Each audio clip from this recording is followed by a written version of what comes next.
की बड़ी खबर के साथ, जो कि उत्तराखंड के उत्तरकाशी के टनल से आ रही है। यहां पर फंसे 40 मजदूरों को बचाने के लिए लगातार रेस्क्यू ऑपरेशन चल रहा है। लगातार पाइप के जरिए ऑक्सीजन और खाना मजदूरों तक पहुंचाया जा रहा है। अधिकारियों का कहना है कि सभी मजदूर सुरक्षित हैं, स्वस्थ हैं। वॉकी टॉकी के जरिए सुरंग में फंसे मजदूरों से संपर्क साधा गया। मजदूरों तक खाना और ऑक्सीजन टनल में पानी के लिए बिछी पाइपलाइन के जरिए भेजा जा रहा है। सुरंग से मलबा निकालना मुश्किल हो रहा है, इसीलिए आधुनिक तकनीक का इस्तेमाल किया जा रहा है। 900 mm की स्टील पाइप भेजने की तैयारी है ताकि सभी को बाहर निकाला जा सके। आज सुरंग में ड्रिल मशीन लगाई गई है, तो 48 घंटे से भी ज्यादा का वक्त अब बीत चुका है, लेकिन प्रशासन का यह कहना है कि सभी मजदूर सुरक्षित हैं।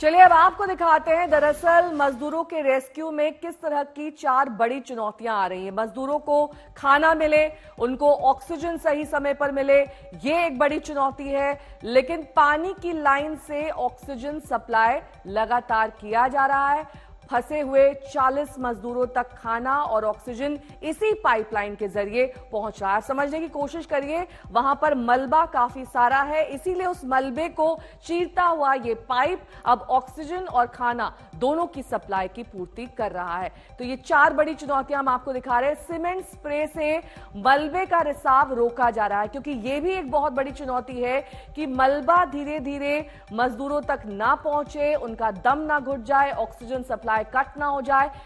अब 51 घंटे लगभग बीत चुके हैं, 2 दिन से ज्यादा का वक्त बीत चुका है, और ऐसे में इस टनल के भीतर 40 मजदूरों की जान इस वक्त आफत में। हालांकि सरकारी प्रशासन और तंत्र यही कह रहा है कि ये मजदूर सुरक्षित बाहर निकाल लिए जाएंगे, क्योंकि आधुनिक मशीनरी का इस्तेमाल किया जा रहा है।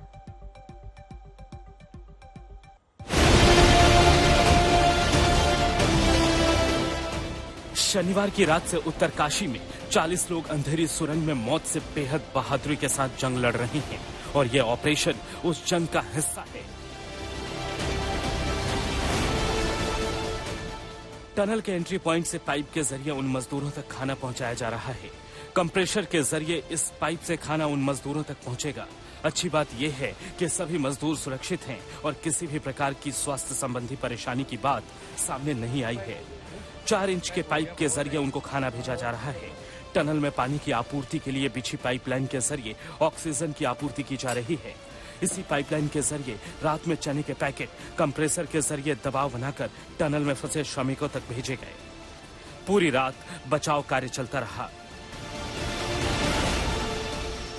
सुरंग में हो रहे मलबे के रिसाव को भी रोकने की पुरजोर कोशिश की जा रही है। इस पर सीमेंट और कंक्रीट का शक्तिशाली स्प्रे छिड़का गया है।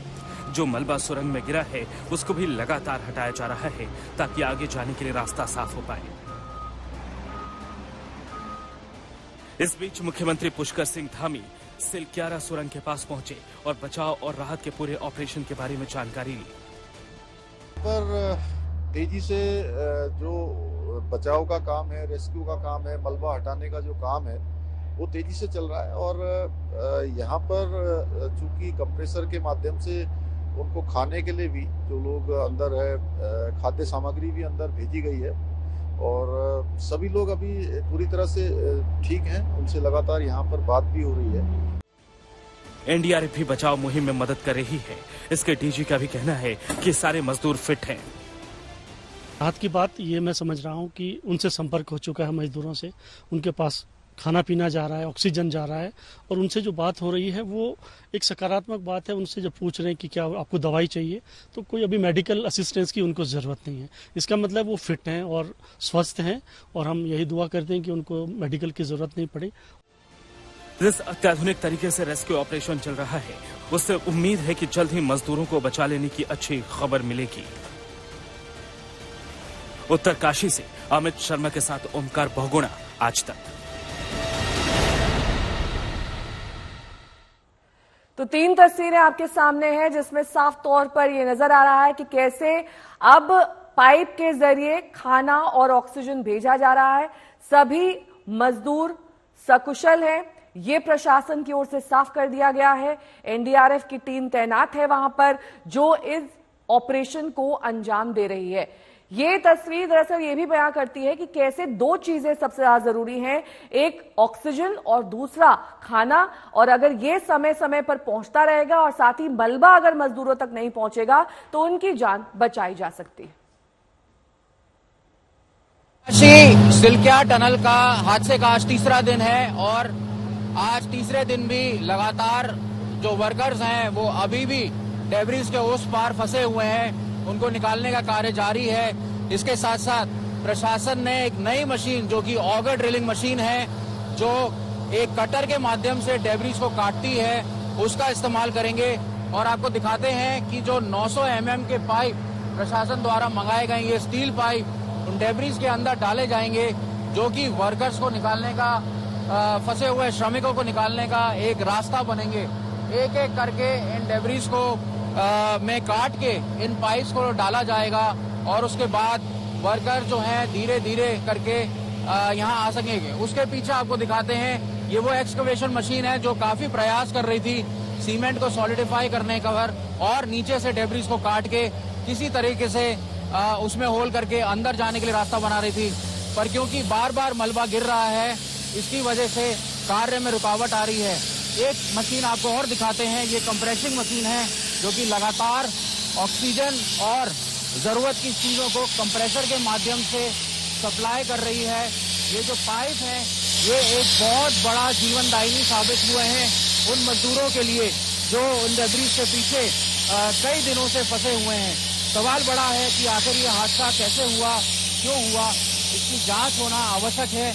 लेकिन आपको बता दें कि लगातार यहाँ पर सिक्योरिटी फोर्सेस भी तैनात हैं और कार्यकर्ता जो नवयुग कंपनी के कार्यकर्ता हैं वो भी लगातार प्रयासरत हैं। हमारे साथ पुलिस विभाग से बात करने के लिए मौजूद है संतोष कुमार जी, उनसे जानते हैं। सर, अभी क्या अपडेट है, किस तरह कार्य चल रहा है? यहाँ पर अंदर रेस्क्यू ऑपरेशन चल रहा है और उसी यहाँ पर सुरक्षा की दृष्टि से हम लोग यहाँ पर हैं।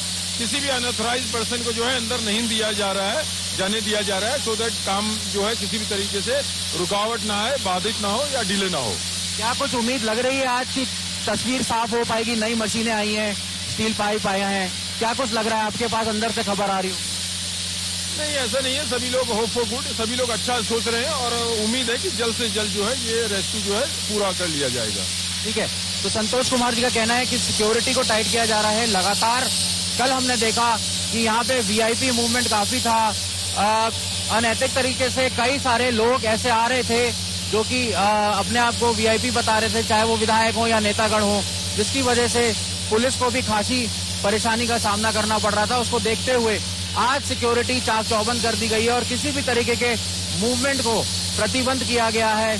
उम्मीद लगाई जा रही है कि जल्द से जल्द जो श्रमिक हैं, जो फंसे हुए हैं, वो बाहर आएंगे और उसके बाद अपने घर की ओर लौट सकेंगे, अपने परिजनों से मिल सकेंगे। इस समय दुआओं का दौर जारी है और कड़ी मेहनत के साथ साथ सभी लोग इसके लिए प्रयासरत हैं।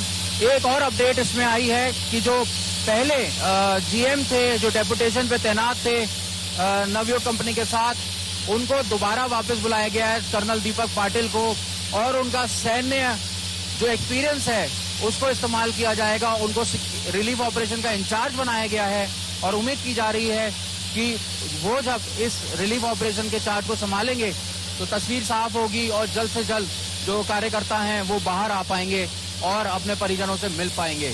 उत्तरकाशी से ओमकार बहुगुणा के साथ अंकित शर्मा, आज तक।